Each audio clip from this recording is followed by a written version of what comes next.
Eu já vou começar a dar início no nosso último conteúdo, que o tema é a espiritualidade. Só uma breve resumida, nós já trabalhamos sobre o sistema preventivo do aborto, vimos sobre o aspecto, como a antropologia vê o homem, depois demos uma passada pela verdade, como ela foi, né, a sua mudança conforme os anos, e, para terminar, vamos encerrar com o último conteúdo, que é a espiritualidade. E, segundo o professor Diego, vocês estavam responsáveis por criar um vídeo, mais ou menos assim, eu não lembro muito o tema que ele disse, mas ele disse, por enquanto, que não haverá aula, assim, eu digo, matéria, assim como, né, meu ministro para vocês na monitoria, e acredito que vocês, né, estejam na sala com o professor Diego. Então, por hoje, né, vai ser o nosso último conteúdo, até segunda ordens, né, até o Diego decidir adentrar em um novo conteúdo. Daí eu mando mensagem para vocês, né, em contato no grupo, e aviso, né, sobre a nossa monitoria. Mas, por enquanto, por hora, essa é a nossa última. Até porque vai ter avaliação integrada, tudo, e acredito que vai dar uma pausa. Também porque o semestre já está acabando, né? Acaba em junho, nós estamos em maio, então tá tranquilo, tá joia? Bom, vou ter que desligar a câmera aqui por causa que eu estou apresentando no celular, então vou ter que compartilhar a tela, tá joia? Mas qualquer coisinha, vocês ligam o áudio e dá um toque para mim, tá? Porque eu não consigo ver mensagem, muito menos a mãozinha levantada, tá joia? Então, quem tiver com dúvida, é só ligar o o áudio e falar comigo, tá joia? Deixa eu só compartilhar a tela.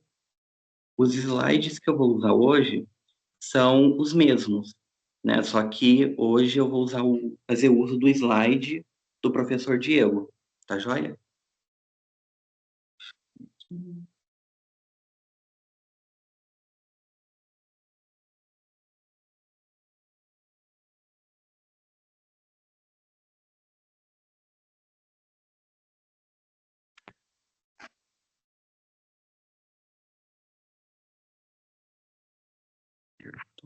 Aqui.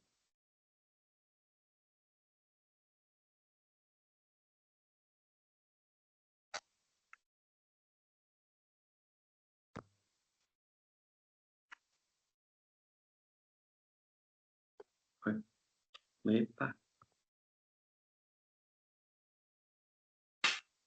E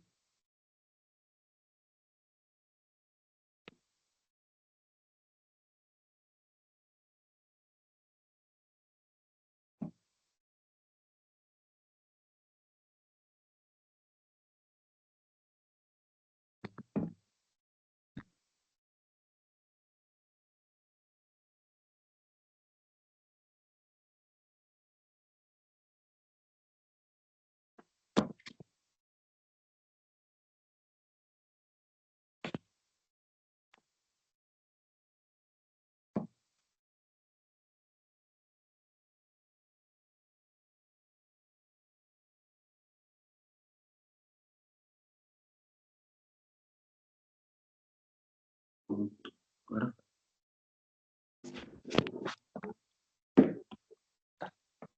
hoje o nosso tema, como eu expliquei para vocês, será sobre a espiritualidade. Então a gente vai estudar sobre a espiritualidade, né, as suas, né, digamos, dimensões, né, o que é a espiritualidade, né, no ponto de vista teológico, tá joia?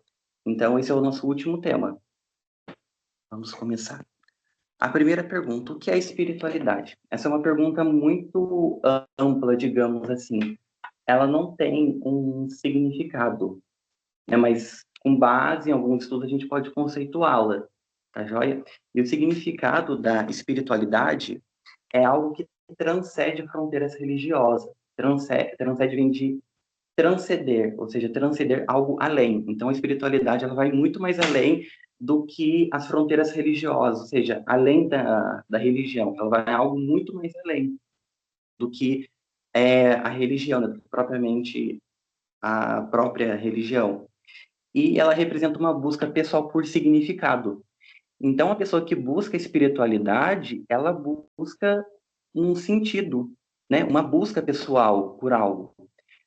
talvez por um propósito, né? Ou até mesmo uma conexão com algo maior que nós mesmos, seja isso a natureza, o universo ou um poder superior, ou seja, uma força divina, uma força que transcende essa fronteira religiosa, ou seja, algo que vai muito mais além do que simplesmente a religião. Então, a espiritualidade é uma busca pessoal por sentido, por propósito, por conexão com algo muito maior do que a religião. É algo que transcende, algo, ou seja, algo que vai muito mais além. E ela está ligada à religião. Pode ser por meio da natureza, né? Porque tem pessoas, por exemplo, não sei se vocês estudaram com o professor Diego, mas acredito que ano passado ele ministrou para a gente, ele falou, né, o trabalho para a gente montar sobre a perspectiva da espiritualidade em alguns filósofos. Então, no meu caso, foi Spinoza. E o filósofo, né, o Spinoza, ele foi um dos exemplos, né, que teve a sua espiritualidade que transcendeu a fronteira religiosa. Se eu não me engano, ele era de família, ele era judeu, e, é claro, vocês, alguns conhecem a religião judaica e sabem que eles são presos a um dogma, ou seja, a uma tradição. E Spinoza via espiritualidade muito mais além do que esses dogmas, ou seja, ele tinha uma espiritualidade que transcendia aquela fronteira religiosa. Então, surge a expressão Deus de Spinoza, que é aquele Deus que é encontrado na natureza, em todas as formas de vida, ou seja, todas as formas de vida manifestam e revelam o Criador. Então, esse é um exemplo de espiritualidade que, né, que serve, que transcende a religião, mas no ponto de vista da natureza. Tem outras pessoas que acreditam, né, tem a sua espiritualidade voltada ao universo, né, sobre a respeito de karma, sobre encarnação, e outras com poder superior, uma força divina. Por exemplo, na religião católica e na evangélica acreditam, né, nos santos na Igreja Católica, em Deus na religião evangélica e entre várias religiões. Então, todas as religiões, ela tem, além de um significado, uma busca diferente da espiritualidade. A espiritualidade, no ponto de vista da Umbanda, é totalmente diferente do ponto de vista da Igreja Católica. E está tudo certo, tem que haver um diálogo que posteriormente eu vou explicar para vocês, estamos no finalzinho da aula. Então, basicamente, a espiritualidade nada mais é do que uma busca pessoal por sentido, por um propósito ou por uma conexão com algo maior, algo que transcende, algo que vai muito mais além. Tá joia? Experiência subjetiva. Subjetiva diz respeito à pessoa, aos comportamentos, né, das pessoas. Então, a experiência subjetiva a respeito da espiritualidade, ela envolve experiências, né, subjetivas, ou seja, com o indivíduo, de transcendência, ou seja, de algo além do que se possa imaginar, do que se vê, do que se acredita. E estados elevados de consciência e um senso profundo de interconexão com todas as formas de vida. Então, essa experiência que a pessoa tem com a espiritualidade é algo que transcende, algo que vai muito mais além, né? A pessoa busca estar num estado mais elevado de consciência, né? Que ela não tenha a consciência presa aqui na Terra, ela tenha a sua consciência trabalhada em algo muito mais além, algo que transcende, né? E um senso profundo de interconexão, ou seja, uma profundidade de conexão com todas as formas de vida, né? Como eu expliquei para vocês anteriormente, tá joia? Prática integrativa. Como a espiritualidade se manifesta na prática? Como é a sua integração com a pessoa, né? Com os indivíduos? E ela manifesta-se através de diversos rituais, meditação, oração, contemplação da natureza e atos de serviço desinteressado, integrando mente, corpo e espírito. Beleza, vamos por parte. Ela manifesta através de diversos rituais, ou seja, há várias religiões, né, que praticam espiritualidade e têm uma forma diferente, né, da sua prática entre elas, como, por exemplo, há religiões que praticam espiritualidade por meio de rituais, né, como, por exemplo, os indígenas, que eles têm os seus rituais, né, as suas crenças, a Umbanda tem os seus rituais, né, a Quimbanda, ou seja, as outras, algumas religiões né, têm a sua prática com a espiritualidade por meio de rituais, outras por meio da meditação, que é no caso, por exemplo, de pessoas que são budistas, né, que praticam a meditação, né, que têm a sua espiritualidade trabalhada na forma da meditação, que é outro ponto que eu vou explicar para vocês, tá joia? A respeito da oração, tem pessoas que praticam espiritualidade por meio da oração, como, por exemplo, a religião espírita pratica a espiritualidade por meio da oração, por meio da caridade também, mas tem a parte do evangelho. A religião evangélica, como é o meu caso, que pratica, né? Eu e as pessoas que são evangélicas praticamos a nossa espiritualidade através da nossa oração. Outro ponto que eu vou explicar para vocês logo abaixo, a religião católica, que pratica a espiritualidade por meio da oração, e outras pessoas que, por meio da contemplação da natureza. Ou seja, tem pessoas que praticam a sua espiritualidade com a natureza, ou seja, preservando a natureza, cuidando da natureza. Por exemplo, vamos citar, por exemplo, uma religião, que é a famosa, como eu vou explicar para vocês, Wicca. Eu conheço pessoas que são Wiccas, né, que são bruxos, né, digamos assim. Não é um termo pejorativo, é um modo de dizer. Eu tenho uma amiga que ela é da região Wicca e ela pratica espiritualidade por meio da natureza. Ela tem um contato com a natureza, então ela me disse, olha, eu tenho a natureza como se fosse minha mãe, eu cuido dela como se fosse parte da minha família. Então é um exemplo de uma prática da espiritualidade por meio da natureza, que é esse exemplo dessa religião que pratica os seus rituais, né, a sua espiritualidade por meio da natureza, né? Cuidando da biodiversidade, preservando as espécies, né? Ou seja, tem a natureza como, digamos, a sua deusa, né? A mãe natureza. E ela pratica a sua espiritualidade, tá joia? E a espiritualidade, ela integra a mente, o corpo e o espírito. A mente, a respeito da razão, do subconsciente. O corpo, né? Como os nossos sentidos, né?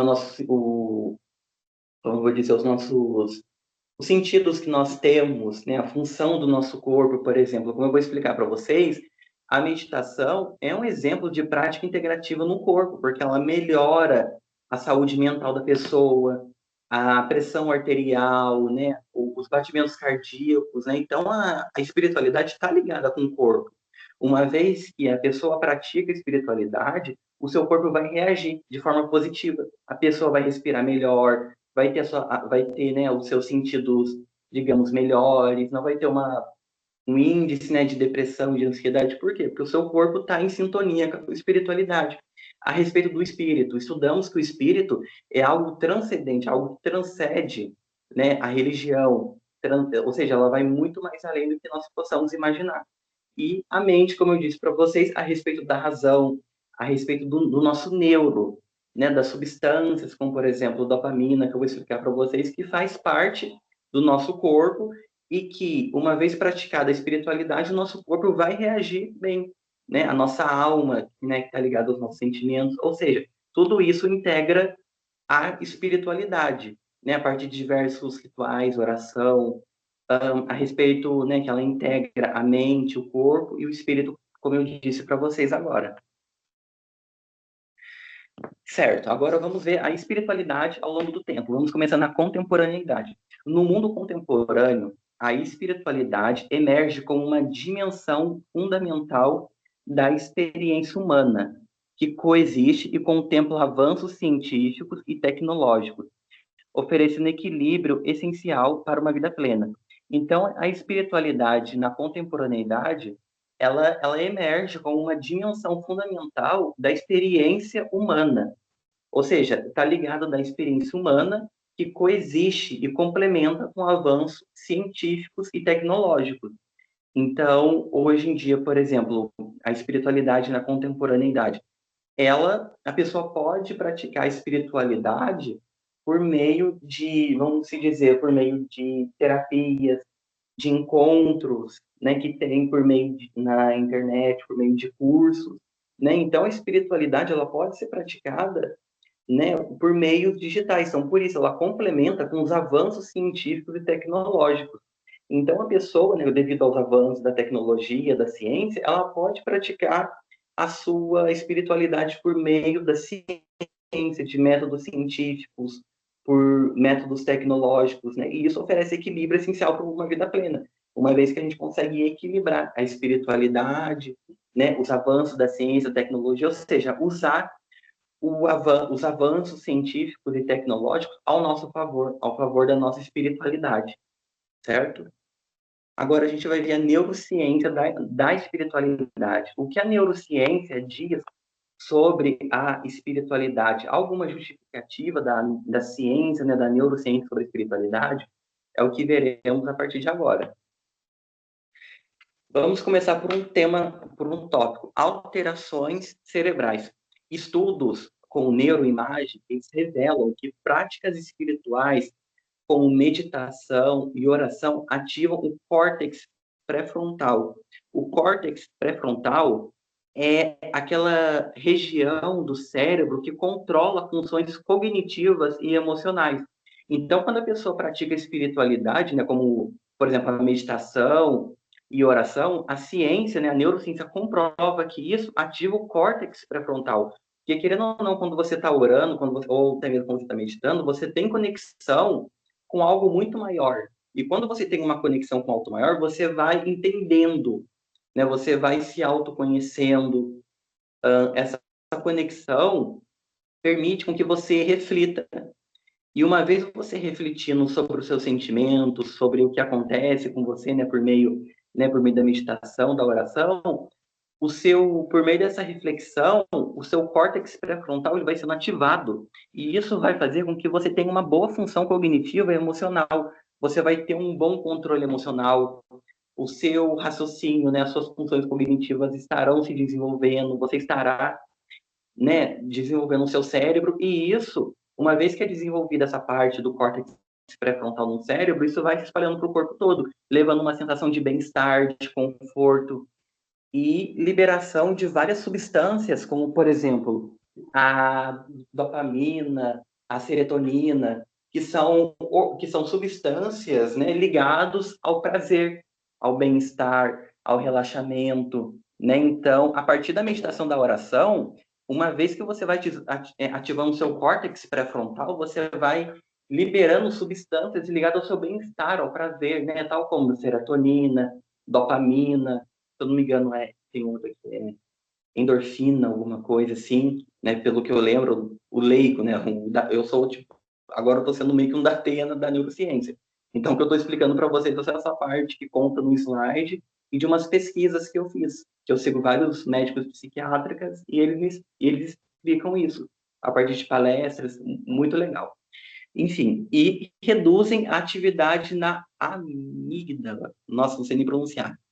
E essa atividade, como eu expliquei para vocês, ela é uma região associada ao medo e à ansiedade. Então, quando você pratica espiritualidade por meio da oração, por meio da meditação, além de você estar ativando o seu córtex pré-frontal, responsável né, pela função cognitiva e emocional, você vai estar reduzindo essa atividade na amígdala, não sei se pronunciar, né, que é essa região que é associada ao medo e à ansiedade. Então, quando você está praticando essa meditação, essa oração, você vai reduzindo essa atividade, né, associada ao medo e à ansiedade, porque você estará se conectando com algo muito maior.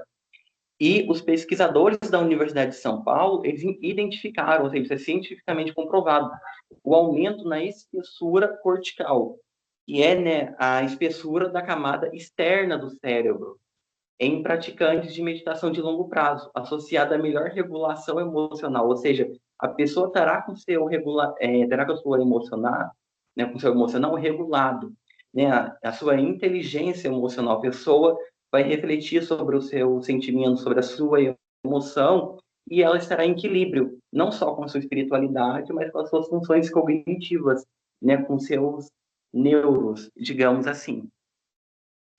Hormônios e neurotransmissores. Práticas contemplativas estimulam a produção de serotonina, como eu expliquei para vocês, dopamina, neurotransmissores relacionados ao bem-estar e prazer, enquanto reduzem os níveis de cortisol, o hormônio do estresse. Então, quando você faz essa prática contemplativa, você está estimulando, né, no seu cérebro a produção da serotonina, da dopamina, que são hormônios ligados ao bem-estar e o prazer. E com isso você vai reduzir os seus níveis de cortisol, que é esse hormônio do estresse. E essa sensação de transcendência durante experiências espirituais, está ligada à liberação de endorfina. Então, quando você tem essa sensação de transcendência, de algo muito mais além do que você possa imaginar, essa experiência está ligada à liberação de endorfina, que proporciona para você sensações de euforia e de paz profunda. Como, por exemplo, de você sair para dar uma caminhada, se você sair, né, para uma trilha, né, respirar um ar puro, tudo isso você vai estar produzindo neurotransmissores relacionados ao bem-estar e ao prazer, a dopamina, a serotonina, proporcionando a você uma sensação de paz profunda, de relaxamento e com isso vai reduzir os seus níveis de cortisol, né, de estresse, uma vez que você vai estar em sintonia não só com a sua espiritualidade, mas com seus, digamos, com a sua parte neurológica do seu cérebro. A neurociência na espiritualidade. O que tem a ver a neurociência na espiritualidade? Esses achados científicos oferecem uma base neurobiológica para compreendermos como a espiritualidade impacta positivamente no nosso cérebro e, consequentemente, nossa saúde mental e emocional. Então, é comprovado pela neurociência, esses achados científicos, que realmente a espiritualidade ela causa um impacto positivo muito grande na neurociência, uma vez que praticando a espiritualidade o indivíduo vai ter a sua saúde mental e emocional desenvolvida, né, uma saúde emocional boa, uma saúde mental boa, né? Então a espiritualidade ela impacta também a neurociência de forma positiva, como eu expliquei para vocês. Espiritualidade e saúde mental. Vamos ver agora sobre a saúde mental, mas a respeito da espiritualidade. O que a espiritualidade proporciona, né? O que ela tem a ver com a saúde mental? Redução da ansiedade. Então, a espiritualidade, como eu expliquei para vocês, ela ajuda sim a reduzir a ansiedade. Práticas meditativas, né? Quando você medita, ativa o sistema nervoso parasimpático, que é aquele que faz parte do sistema nervoso vegetativo, que põe o corpo em estado de repouso, em estado de tranquilidade, de relaxamento. Então, essa prática espiritual, né, essa prática da meditação, reduz a ansiedade, né, a respeito desse nervo parasimpático, né, reduzindo a resposta de luto ou fuga e promovendo um estado de calma, de relaxamento. Então, a respeito da saúde mental, ela impacta a espiritualidade, né? A espiritualidade, ela impacta a respeito da saúde mental, proporcionando uma redução da ansiedade, né, ativando o sistema nervoso, liberando substâncias, como eu expliquei para vocês, para garantir o bem-estar e o relaxamento do indivíduo. Ela serve também como prevenção da depressão, né, o cultivo da gratidão, da compaixão, que faz parte da meditação, como eu vou explicar para vocês, compassiva, que eu vou explicar para vocês, se não me engano, no próximo slide. Estudaremos os 3 tipos de meditação compassiva, aquela mindfulness e transcendental. E a espiritualidade dentro da saúde mental, além de ajudar a reduzir a ansiedade, ela proporciona uma prevenção da depressão, né, por meio do cultivo da gratidão, da compaixão, comum, né, em muitas tradições espirituais, como, por exemplo, a religião espírita, que está totalmente ligada ao cultivo não somente da gratidão, mas da compaixão, da caridade, né, que é comum em muitas tradições, não só da espírita, mas da evangélica, da católica, e está associada a menores taxas de depressão e uma visão mais positiva da vida.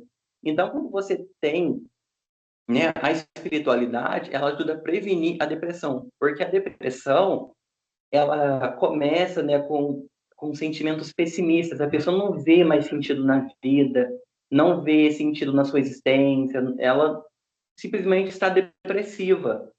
Ela não consegue ter uma positividade, um otimismo. E a espiritualidade vem para isso, né, para fazer com que a pessoa se conecta com algo para ajudar, né, a reduzir, né, ou a prevenir a depressão, porque a pessoa vai ter uma visão mais positiva da vida. E mediante a isso, ela vai buscar mais sentido na vida, né, na sua vida, no seu propósito. Então, a espiritualidade, além de ajudar a reduzir a ansiedade, ela ajuda sim a prevenir a depressão, né, que ela é comprovada cientificamente. E a espiritualidade, dentro do campo da saúde mental, proporciona uma resiliência psicológica, né? A fé, a prática espiritual, ela oferece, pessoal, um sistema de significado que ajuda pessoas a interpretarem e enfrentarem situações adversas com maior fortaleza emocional. Então, a espiritualidade, dentro da resiliência psicológica, ela vem justamente para reforçar a pessoa, né, para dar um suporte para ela, né, a sua fé, por meio das práticas espirituais, né, que vão oferecer um significado para a pessoa do momento difícil que ela está passando. Não é meio que vai ser uma fortaleza emocional, uma fortaleza a qual a pessoa pode se refugiar, né? Então, traz exatamente essa parte da resiliência psicológica, porque ajuda as pessoas a interpretarem esse sentido, nessa situação difícil que ela está passando, como algo passageiro, como algo que está de passagem, né? E que dias melhores virão. Então, a espiritualidade dentro da saúde mental, ela ajuda a prevenir a depressão, ajuda na redução da ansiedade e proporciona uma resiliência na pessoa. Uma vez que a partir da sua fé, da sua prática espiritual, a pessoa vai ver sentido naquilo.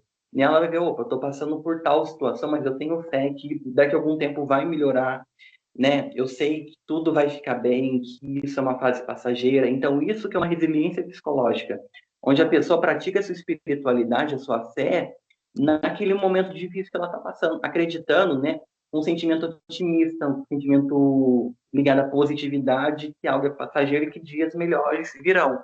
Então, dentro do campo da saúde mental, a espiritualidade impacta nisso.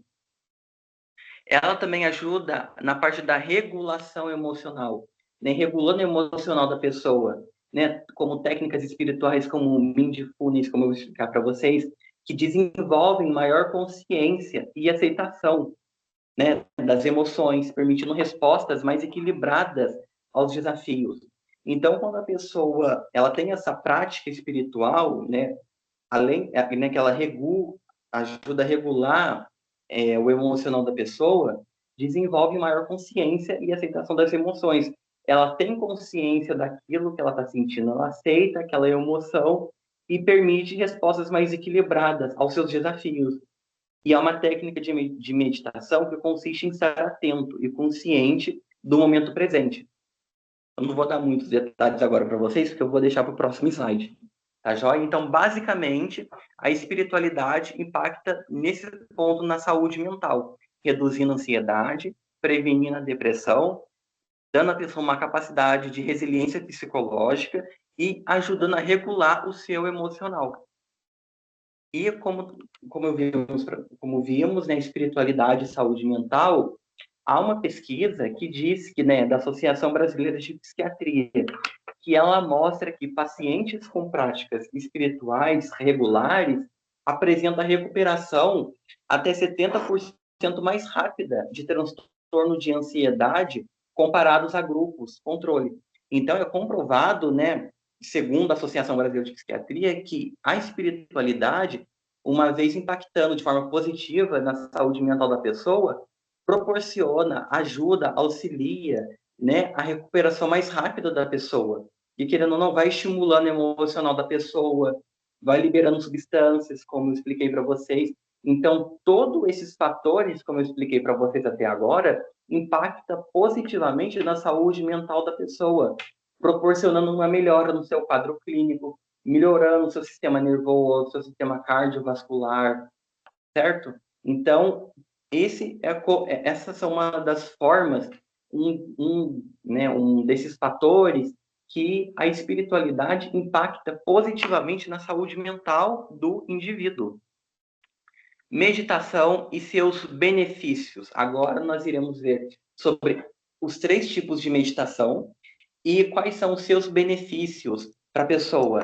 Vamos começar pela meditação mindfulness, originária do budismo, ela tem a sua origem lá do budismo.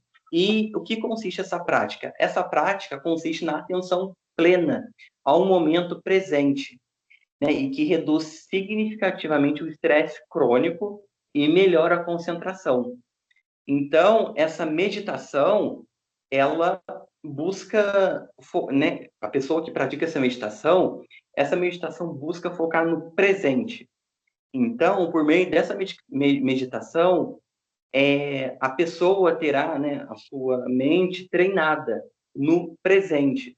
Ou seja, a pessoa ela vai meditar, ela vai ter sua consciência, só que não no passado nem no futuro, mas sim no presente. Ela vai prestar atenção na situação que ela se encontra, sobre as suas emoções, sobre os seus pensamentos. Então, essa prática mais introspectiva.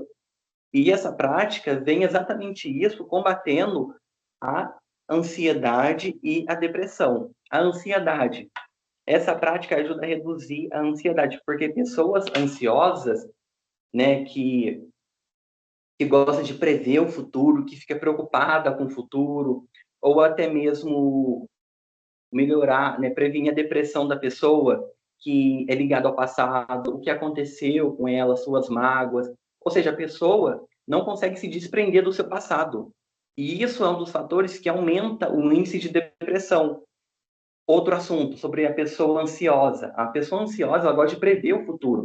Ela gosta de ficar preocupada com o futuro. E essa meditação vem exatamente isso, para fazer com que a pessoa foca no hoje, no presente, e que esquece, de alguma forma, busca esquecer o passado, né? Busca reduzir a depressão.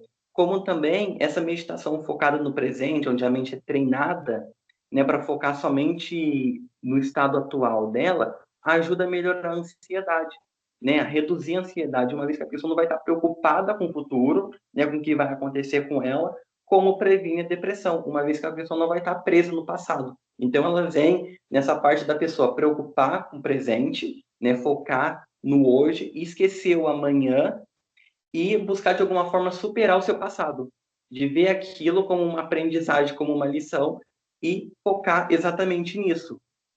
E isso ajuda a reduzir o estresse, melhora a concentração da pessoa, torna ela mais calma, mais equilibrada, ela não vai estar mais preocupada com o futuro, como também não vai estar mais presa ao passado. E uma das técnicas que dizem, né, quando vem esse sentimento, né, essa pensamento sobre o futuro ou sobre o passado, a pessoa deve perceber exatamente isso e, opa, né, se tocar e buscar se concentrar e buscar, né, a sua conscientização no seu estado atual, no seu presente, esquecendo o futuro e buscando melhorar, superar aquilo que ela passou no passado. E por meio da pessoa, né, da técnica da respiração, onde a pessoa sente o ar entrando, sente o ar saindo, ou seja, aquela respiração, onde a pessoa expira, depois inspira. Então, tudo isso ajuda a pessoa a focar no passado, no presente, melhorar sua concentração e reduzir níveis de ansiedade e de depressão. E esses estudos pontuam que um aumento de 23% na capacidade de foco, de raciocínio da pessoa após 8 semanas de prática regular. Meditação transcendental. Essa meditação transcendental, ela consiste na repetição tanto de sons quanto de frases. E essa técnica utiliza mantras para transcender o pensamento ordinário. Ou seja, o pensamento ordinário, aquele pensamento que a pessoa tem o tempo todo.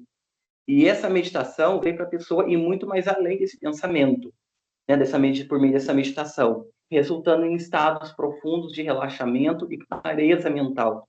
Praticantes regulares, né, dessa meditação apresentam pressão arterial melhor, né, mais baixa, e menor risco cardiovascular. Então, além de fazer bem para o seu subconsciente, para a sua mente, faz bem para o seu corpo também. E essa meditação consiste tanto na repetição de som quanto de frase. De som, por exemplo, a pessoa coloca um mantra, né, por meio de frase. Quando a pessoa tem um certo mantra, por exemplo, sinto muito, te amo, eu sou grato, né? São frases, né, que eu pratico de vez em quando e que são exemplos de meditação transcendental por meio de sons, por meio de mantras e por meio de frases, de afirmações positivas que proporcionam uma sensação de calma e relaxamento. E isso faz com que a pessoa vá muito mais além dos seus pensamentos. Por último, meditação compassiva. É uma meditação focada no desenvolvimento, né, do amor, da compaixão por si e pelos outros. E essa prática fortalece conexões sociais e reduz sentimentos de isolamento, especialmente benéfica para combater a solidão contemporânea. Então, essa meditação compassiva, ela vem justamente isso, para a pessoa refletir. Ou seja, ela, por meio dessa meditação, a pessoa vai refletindo, né, com sentimentos de amor, de compaixão, de empatia, não só por ela, mas pelo outro. E isso ajuda a reduzir, né, diminui muito o seu egoísmo. Uma vez que a pessoa não vai estar pensando somente nela, no seu umbigo, no seu ego, mas sim estará preocupado com o bem-estar da pessoa. Então, essa meditação compassiva vem exatamente isso, para a pessoa refletir esses sentimentos, não somente por ela, pelos outros, e buscando fortalecer conexões sociais, reduzindo sentimentos de isolamento, que ela não vai estar se sentindo mais isolada, ela vai estar se sentindo, né, vai ter uma sua conexão social. E ela é muito benéfica para combater a solidão que vemos, né, atualmente, né? Então, essa meditação ajuda o cérebro a liberar substâncias de bem-estar e, né, como dopamina, serotonina, ocitocina, hormônios do prazer, né, substâncias, fazendo com que a pessoa se sente menos sozinha, praticando os sentimentos de amor, de bondade e de compaixão. Oração e bem-estar. Acredito que é o nosso último tópico. O que a oração e o bem-estar têm a ver com a saúde mental da pessoa? Uma conexão transcendente, ela permite isso, né? A oração proporciona uma sensação de conexão com uma força superior, algo que transcende, algo muito mais além, aliviando sentimentos de solidão existencial, porque uma vez você se conectando com algo superior, você não vai estar se sentindo sozinho, você vai estar buscando conexão com algo transcendente. Isso vai reduzir o seu sentimento de solidão, porque você não vai estar se sentindo sozinho, você vai estar se sentindo, digamos, numa companhia, com um ser superior, com algo muito maior do que você possa imaginar. Ajuda também o cultivo da esperança, promove expectativas positivas quanto ao futuro, elemento crucial para a saúde mental e motivação, como expliquei para vocês anteriormente, a respeito da resiliência psicológica, onde a pessoa cultiva a esperança de que, independentemente do que ela está passando, dias melhores virão, e ela pratica o cultivo da esperança, com fé, né, com as suas práticas religiosas, esperando um amanhã melhor. Expressão emocional funciona como válvula de escape para emoções reprimidas, né, emoções presas no passado, mágoas, depressão, permitindo a livre expressão de medos, ansiedades e esperança, onde a pessoa pode se abrir para algo, né, para algo superior.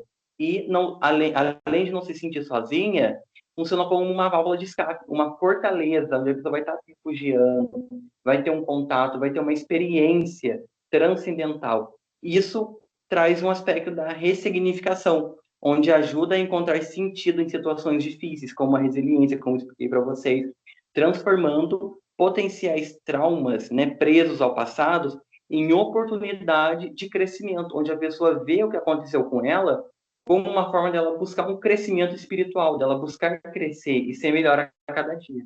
Então é isso o impacto que a oração tem no bem-estar da pessoa. E os estudos, né, realizado pela PUC, né, por essa instituição, por essa faculdade, acompanhou 500 idosos por 5 anos e ela descobriu que aqueles que mantinham essa prática de fé, de espiritualidade, essa prática regular de oração, apresentavam uma melhora no seu quadro clínico, ou seja, 35% menos sintomas depressivos, independentemente de sua afiliação religiosa específica. Ou seja, independentemente da religião, foi apresentada essa melhora no quadro clínico. Só para vocês terem uma noção desse poder que a oração tem.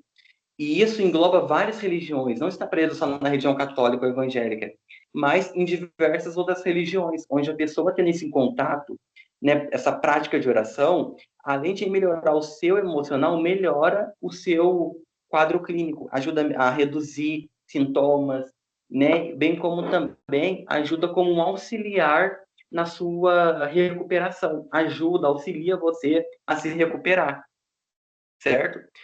E eles continuam pontuando, né, os pesquisadores, né, agora da Universidade Federal, outra pesquisa de São Paulo, que documentou uma redução de 25% nos marcadores inflamatórios em praticantes regulares de técnicas contemplativas por pelo menos 6 meses. Vamos relembrar o que é a técnica contemplativa. É aquela técnica onde... Deixa eu achar aqui para vocês. Aquela técnica contemplativa que busca... Deixa eu ver, acho que está na parte de cima.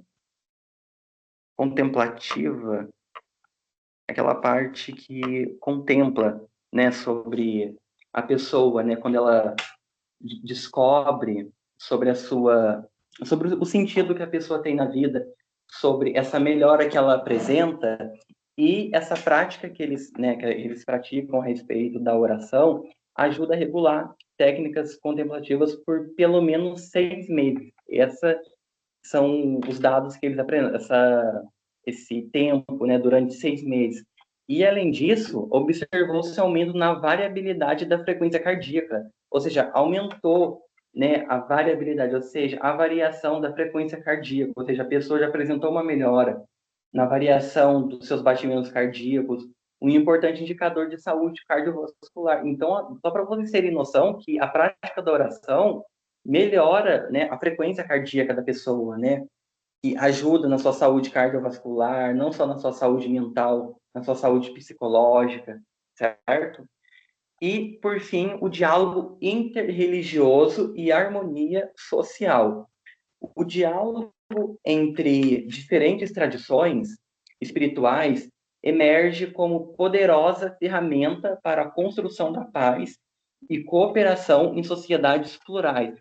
Ou seja, o diálogo entre essas religiões, essas diferentes tradições, ela emerge como uma poderosa ferramenta para a construção da paz, da cooperação em sociedades plurais. Por exemplo, aqui no Brasil, a nossa Constituição, ela garante que todos nós, né, temos liberdade de expressão, liberdade religiosa. Tanto é que o nosso Estado democrático de direito é laico, há uma certa laicidade, né? O Estado ele é laico. Há diversas formas de religiões. Então, esse diálogo interreligioso, ele é muito importante. Por quê? Porque ele busca reconhecer que todas as religiões e espiritualidades, eles sim possuem valor, independência da religião, dignidade e que podem conviver em paz na mesma sociedade.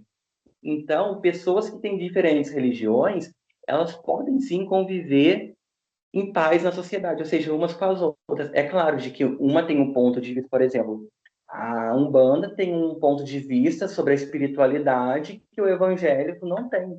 Cada um tem a sua concepção, mas que, independentemente disso, a sociedade ela tem que buscar essa convivência na paz, né? Na paz, no respeito, no valor, independente da religião. Então, esse diálogo é muito importante, porque reconhece todas as religiões e espiritualidades como possuidoras de valor, ou seja, cada religião tem valor, dignidade e que podem conviver, sim, em paz na mesma sociedade.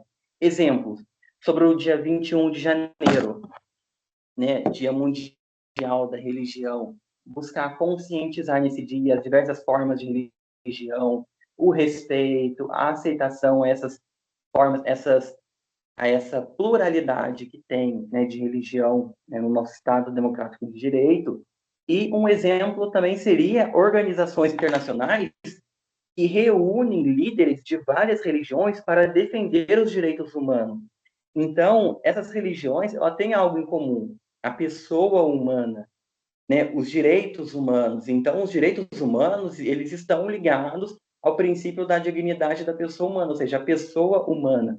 Então, essas organizações internacionais, né, que reúnem líderes de várias religiões para debater e defender os direitos humanos, independentemente da religião, das suas crenças, mas sim pelo simples fato da pessoa ser humana e precisar de direito, né, de precisar de proteção, né, a fim de que a sua dignidade seja reconhecida e respeitada, independentemente da sua religião, da sua, digamos, do seu credo, do que ela acredita. E esse respeito, né, do diálogo contribui para a paz social, uma vez que a sociedade estará, né, convivendo de forma harmônica e pacífica, tendo um diálogo respeitoso, independentemente da sua religião, bem como irão cooperar umas com as outras, certo? E, por enquanto, né, por hoje, fica aqui a nossa monitoria. Queria, mais uma vez, agradecer a todos vocês, né, que participaram, que viram, não, né, os que não puderam participar da monitoria, mas que acompanharam pelo YouTube. Queria agradecer a vocês e, como sempre, me encontro disponível para o que for preciso, para o que vocês precisarem, tá joia? Por hoje, né, por hora, vamos encerrar as nossas aulas, né, durante todas as sextas, por conta do vídeo, né, dessa atividade que o Diego propôs para vocês. E assim que surgir uma novidade, né, que ele for dar procedência com a matéria, eu acredito que não é? Por causa que vem avaliação integrada, enfim. Mas caso ele volte a dar outro conteúdo, eu vou estar entrando em contato com vocês para que nós podemos marcar a nossa monitoria, para darmos procedência no nosso assunto. Tá, joia? Então, por hoje é só. Muito obrigado, não somente pela aula de hoje, mas pelas aulas de antropologia que eu vim ministrando a vocês, a todos que participaram, que ouviram, que prestaram atenção. E muito obrigado e até uma próxima, pessoal. Ficamos por aqui. Tá, joia? Para quem não assistiu a monitoria de hoje, estará disponível no YouTube, né, no canal da monitoria, e eu vou estar enviando para vocês o material da aula de hoje, que é o slide que o professor Diego passou, né, e que acredito que vocês já tenham, mas mesmo assim vou mandar no grupo para vocês, tá joia? Muito obrigado, um abraço a todos e um bom final de semana. Se cuidem, pessoal.